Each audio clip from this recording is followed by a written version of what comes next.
concorrente é todo aquele com a qual você possa ser comparado. Comparado? Comparado. Então, por exemplo, a Starbucks é concorrente do supervendedor, sim ou não?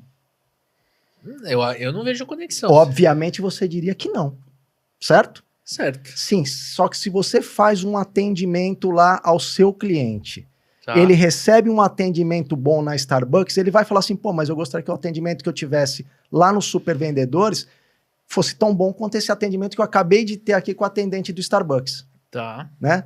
Quem faz venda por telefone, eu poderia comparar aqui o cara que está vendendo um eletrodoméstico com o cara que está vendendo colchão.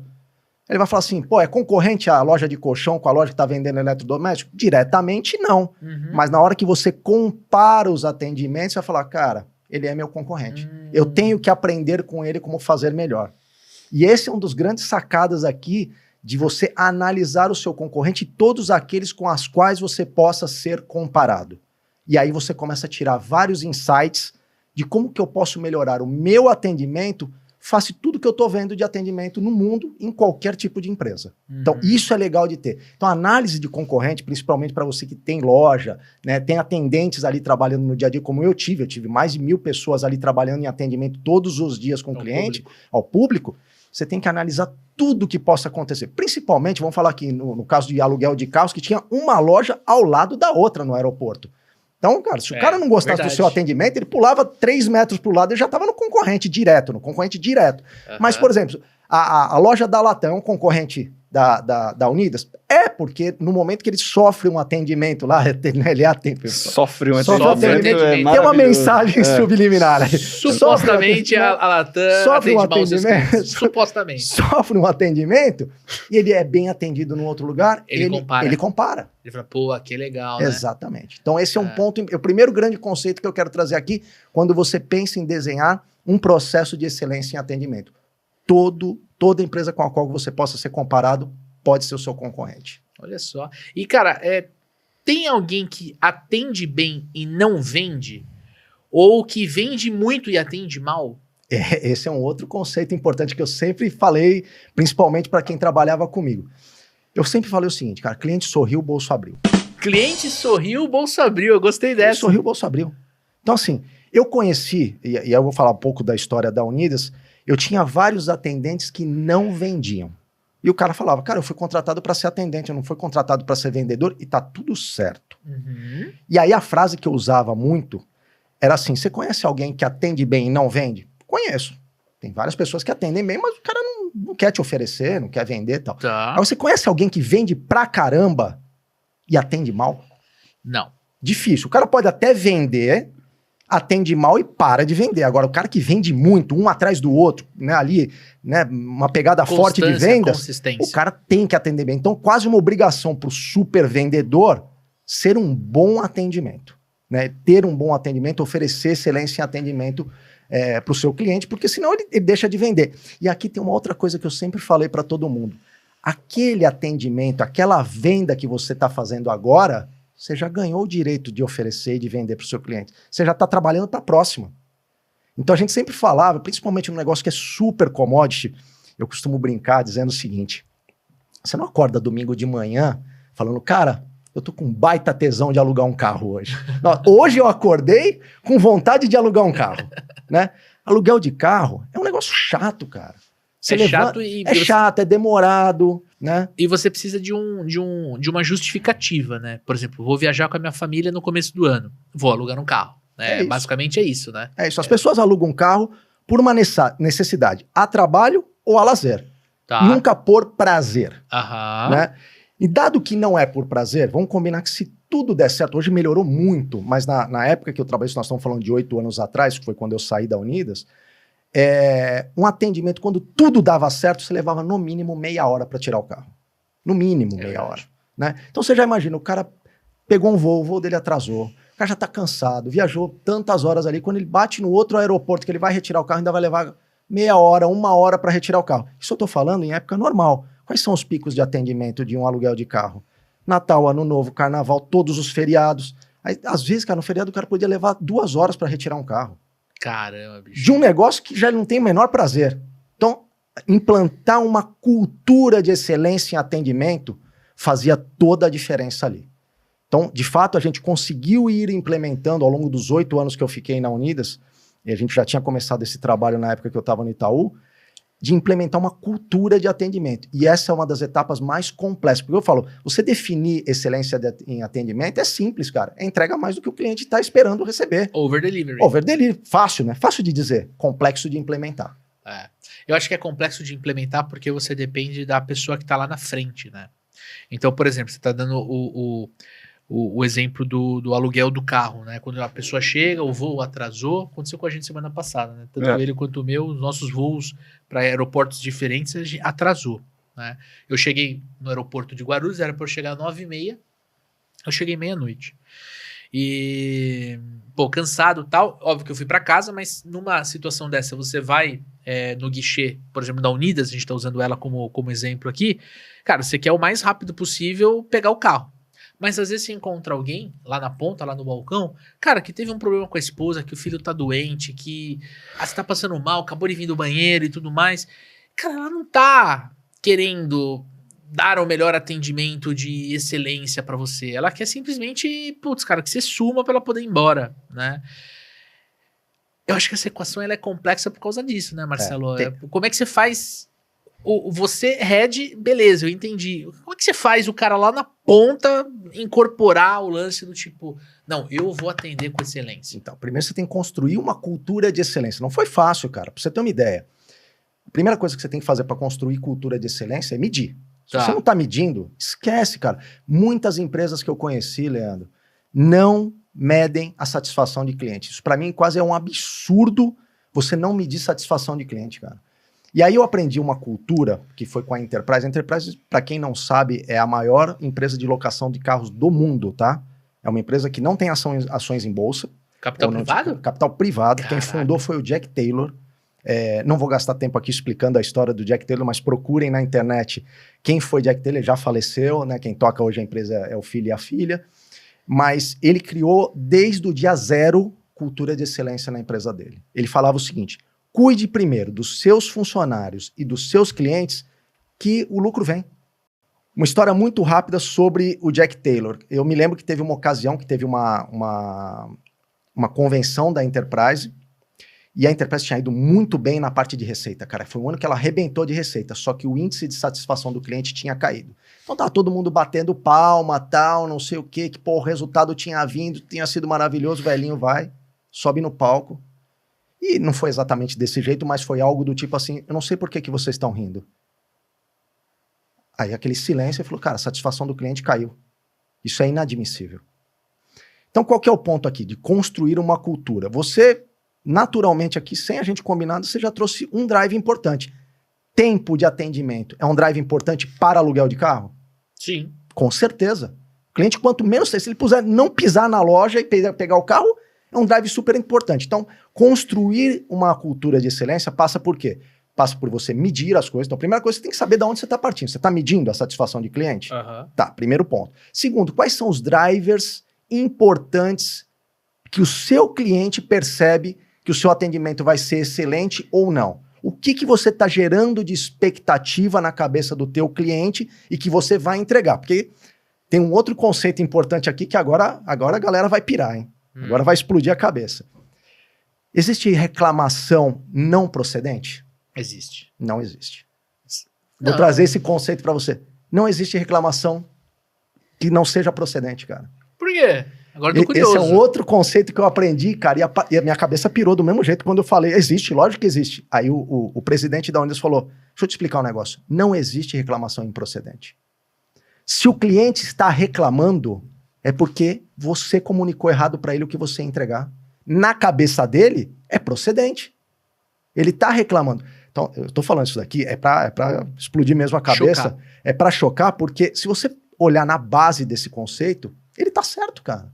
Se o cliente está reclamando, primeira coisa, dá um beijo no cliente, tá? Abraça o cliente, fala, putz, obrigado por reclamar para mim. Porque se ele está reclamando, ele está dizendo assim, eu quero continuar comprando de você, resolva isso para mim, que eu vou continuar com você, porque eu poderia não falar nada e ir embora. Isso já faz muito tempo que eu já vi esse indicador, mas 85% dos clientes que vão embora, eles nem te avisam que estão indo embora. Isso é verdade. Ele não reclama e vai embora. Né? E de nunca novo, mais volta. num mercado que é commodity, cara, que o cara pode comprar do outro igualzinho, tal, o preço é muito parecido, o que vai trazer a diferenciação para você é atendimento. Então, esse conceito ficou muito na minha cabeça. Não existe reclamação improcedente. Nós viramos obcecados em atender muito rapidamente qualquer reclamação de cliente. Por exemplo, uma das minhas metas era responder o cliente em 24 horas, no máximo. Né? Resolver o problema dele em até 3 dias. Isso era meta, cara. Fazia parte da minha meta, da minha equipe e fazia parte do bônus de todo mundo. Né? A satisfação de cliente, como eu estava contando, ela era medida da seguinte forma. 4 indicadores. Depois a gente pode falar de NPS também, né? Que é um conceito muito difundido. Mas a satisfação era medida do seguinte. O senhor avalia como este atendimento, como muito satisfeito, satisfeito, não tem o meio do caminho, insatisfeito ou muito insatisfeito. O critério de 5 é muito fácil o cara ficar em cima do muro, né? O cara fica no meio. Então, pra gente, só valia na meta o muito satisfeito. Por quê? Porque o satisfeito, ele pode comprar da concorrência. O cliente que tá só satisfeito com você, ele compra da concorrência, cara. Pra ver se lá ele fica muito satisfeito. Então, cara, é nossa obrigação deixar o cliente muito satisfeito. O que eu já vou adiantar aqui, cara, é que você não vai dar tudo que o cliente quer. Né? Porque senão você quebra a tua empresa. Mas você pode deixar o seu cliente muito satisfeito e vou dizer para vocês uma coisa que eu aprendi ao longo dos 8 anos que eu fiquei ali em atendimento puramente dito. Custa muito pouco você colocar excelência em atendimento. Então, criar a cultura, e voltando agora para a pergunta, né, que você me falou, como é que é? Eu como head desenhar processo, eu vim do mundo de desenhar processos tal e tudo mais, como é que você leva isso até lá na ponta? Cara, não é um processo rápido e não é um processo fácil. Por quê? Se você tem muita gente que não acredita nisso, você vai ter que treinar. Né? Uma das primeiras premissas que eu aprendi com a Enterprise também, a Enterprise virou depois de um tempo parte societária da Unidos, por isso que a gente fazia muito treinamento na Enterprise, ele falou, a primeira coisa que você tem que fazer não é trazer mais cliente, é dar treinamento para o seu funcionário. Então treinar. Cara, você tem que treinar muito o teu funcionário, primeira coisa. Os que não acreditam, a família se escolhe. Né? Eu tive que trocar muita gente na equipe. Cara, porque não adianta. A família se escolhe, cara. Eu sempre falei isso, a família se escolhe, cara. Então, quando você começa lá numa loja do zero, é fácil, você treina todo mundo já nasce com a cultura. Agora uma loja, por exemplo, uma loja de Congonhas, se tinha 20, 30 funcionários, cara, para você criar essa cultura de atendimento, você começa com 1, 2 que acreditam, o terceiro passa a acreditar. Quando chega lá no quarto, quinto, o cara fala, meu, o cara fala, meu, se eu não fizer, eu tô fora do circuito aqui, ele cara. Ele começa a ver quem não tá ele começa a se sentir excluído, então ele começa a executar. E pior, né, dessa história inteira, né, o melhor, vamos dizer assim, é que quando ele começa a executar, ele começa a ver resultado. Ele começa a ver resultado de vendas, né? Para vocês terem uma ideia, a gente, quando eu assumi as lojas, né, em 2011, eu tinha 36 lojas só, tá? E a gente faturava ali em torno de R$1 milhão com coisinhas que a gente vendia na loja. Um segurinho, né? A gente não chama de seguro, a gente chama de proteção em aluguel de carro. Proteção, um acessório, o cara que chega avulso lá e fala quero alugar um carro e tal. Cara, no mesmo conceito de lojas, depois de 1 ano e meio, a gente já estava fazendo de 7 a 8 milhões de reais. Nas mesmas lojas. Por quê? Caramba. Porque melhorou absurdamente o atendimento. E a gente começou o cliente ficar encantado. O cliente sorriu, o bolso abriu. E ele começa a comprar mais. O cliente começa a se sentir, eu quero comprar com o Daniel Mestre, eu quero comprar com o Leandro, porque, cara, o Leandro me atende bem, então eu vou voltar lá no Leandro. Eu quero que o Leandro me ofereça as coisas, porque eu vou comprar com ele. Então, tem esse conceito muito importante quando você fala em excelência, que é a personalização da pessoa que está te vendendo. Eu gosto de comprar, né, a mesma coisa aqui na produtora, você está falando comigo e com o Paulinho, que está lá na mesa de corte. Cara, talvez se mudasse, se a gente vendesse a produtora, eu não consigo te garantir que o atendimento vai ser o mesmo. Porque está personalizado em mim e no Paulinho o atendimento que a gente faz para vocês hoje aqui, né? Perfeito. Então, isso vai naturalmente alavancando o resultado. E, obviamente, como eu falei, tem que medir tudo. Então, a gente não media só a excelência atendimento, mas media as vendas. E nessa parte de vendas, cara, é muito engraçado, porque não tinha campanha de vendas. E a gente começou a colocar campanha de vendas lá na ponta. E aí, dentro do conceito da campanha, essa historinha é legal de contar, porque vai chegar numa conclusão que vocês vão pirar aqui, assim. A gente colocou uma meta para a galera tinha lá, ia acumulando, né, ao longo do semestre e tal, e a gente colocou que o melhor vendedor do Brasil dobraria aquilo que ele tinha acumulado. Tá? Caraca! E a melhor loja, todo mundo dobraria. Puta merda. Beleza. Que Só para legal. concluir essa história, a Kátia, perdi o contato com a Kátia foi excelente. Ela estava na melhor loja e ela foi a melhor vendedora do Brasil. Caraca. Ela quadruplicou. Em dinheiro da época, ela ganhava, sei lá, acho que R$2.000, R$2.500. Ela tirou num semestre quase R$20 mil. Ela, cara, ela não esquecia disso. E depois não preciso dizer que no semestre seguinte ela fez a mesma coisa, tá? Correu atrás. Ela arrebentou, fez a mesma coisa, virou referência, foi na convenção, contou pra todo mundo a grande mágica que ela fazia pra vender. E quando eu chamei ela no palco e falei pra ela, Kátia, e aí? Excelência em atendimento, tal, como é que tá? Ela falou, cara, sorriso pro cliente. E qual que é a grande mágica pra vender? Ela falou, só ofereço pra todo mundo. Cara, por que o básico bem feito. Por que eu contei isso, cara? Vendedor, na minha visão, tem muito de achar que o tamanho do bolso do cliente é o tamanho do bolso dele. É. E a gente aprendeu lá no balcão, cara, na loja, que isso não é verdade, cara. Não é verdade. Cara, tem que oferecer pra todo mundo. Não é... eu acho que o Leandro não vai comprar. O Daniel... Não, o Daniel tem cara que, porra, esse Daniel compra bem, cara. Não, cara, oferece pra todo mundo. Oferece pra todo mundo, cara. E, de novo, quando você oferece com consistência no que você está oferecendo, com preocupação genuína com o cliente, né? Se antecipar ao cliente, eu sei que você vai chegar, você já tem uma reserva. Cara, deixa preparado. Já olha no sistema, vê. O Leandro já alugou com a gente carro, já foi atendido pelo... O que ele comprou da última vez? Né? Fazer um CRM básico, vamos chamar assim. Cara, quando você começa... E a personalização no atendimento. Pô, seu Leandro, você sabe que uma coisa interessante disso daí a Enterprise ensinou pra gente várias coisas.